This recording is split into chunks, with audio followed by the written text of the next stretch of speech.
Assalamualaikum warahmatullahi wabarakatuh.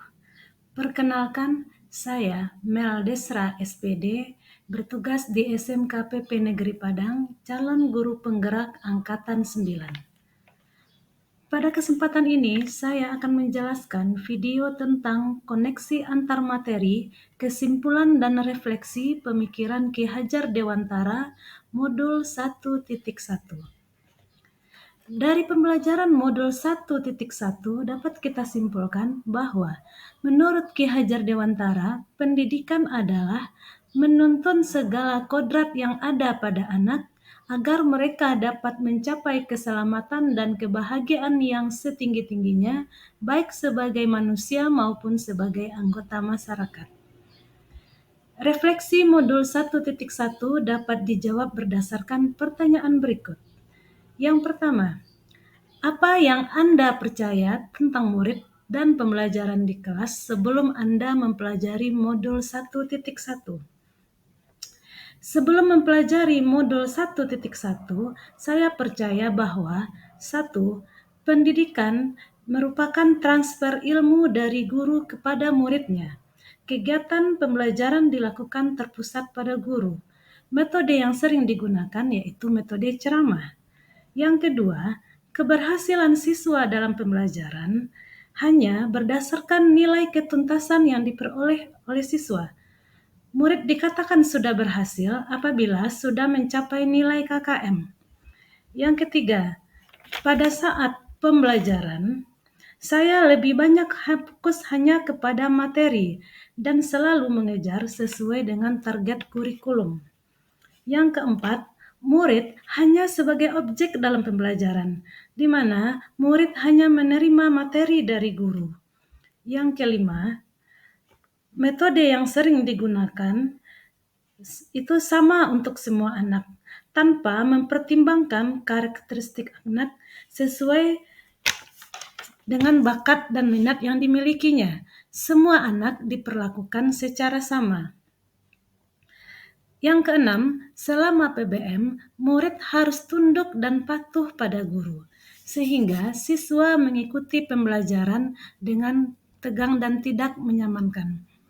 Yang kedua, refleksi yang kedua, apa yang berubah dari pemikiran atau perilaku Anda setelah mempelajari modul 1.1? Setelah mempelajari modul 1.1, saya baru menyadari bahwa mindset saya selama ini salah. Nah, yang pertama, murid merupakan subjek dalam pembelajaran. Proses pembelajaran yang berlangsung harus berpihak pada murid, di mana murid melakukan kegiatan pembelajaran sesuai dengan kodrat yang dimilikinya. Yang kedua, guru sebagai fasilitator dan pamong. Seorang guru harus bisa mengarahkan dan mendampingi murid agar mereka dapat tumbuh dan berkembang sesuai dengan kodratnya masing-masing. Yang ketiga, pembelajaran yang dilakukan disesuaikan dengan kodrat masing-masing anak, karena setiap anak memiliki kodrat zaman dan kodrat alam yang berbeda. Yang keempat, setiap pendidik harus mengamalkan trilogi pendidikan, di mana di depan sebagai contoh dan teladan, di tengah sebagai pemberi semangat, dari belakang memberikan dorongan sehingga tujuan pendidikan diharapkan dapat tercapai. Yang kelima, permainan merupakan salah satu bagian dari pembelajaran. Setiap anak memiliki kodrat bermain. Yang keenam, murid bukan sebagai kertas kosong. Anak lahir dengan kekuatan kodrat yang masih samar-samar.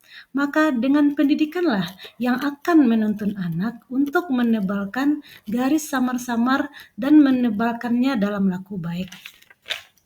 Refleksi yang ketiga, apa yang dapat segera Anda terapkan lebih baik agar kelas Anda mencerminkan pemikiran Ki Hajar Dewantara? Nah, yang bisa saya lakukan, yang pertama, merancang pembelajaran yang menyenangkan dan berpihak pada murid, di mana murid sebagai subjek pembelajaran. Yang kedua, melaksanakan kegiatan pembelajaran yang menuntun tumbuh kembangnya kodrat murid. Setiap murid memiliki kodrat alam dan kodrat zaman yang berbeda. Yang ketiga, mendesain kelas menjadi lingkungan belajar yang menyenangkan. Yang keempat, merancang pembelajaran yang sesuai dengan karakteristik murid dan sesuai dengan sosiokultur budaya yang ada di tempat saya mengajar. Demikianlah kesimpulan refleksi modul 1.1. Terima kasih sudah menonton video ini. Salam guru penggerak.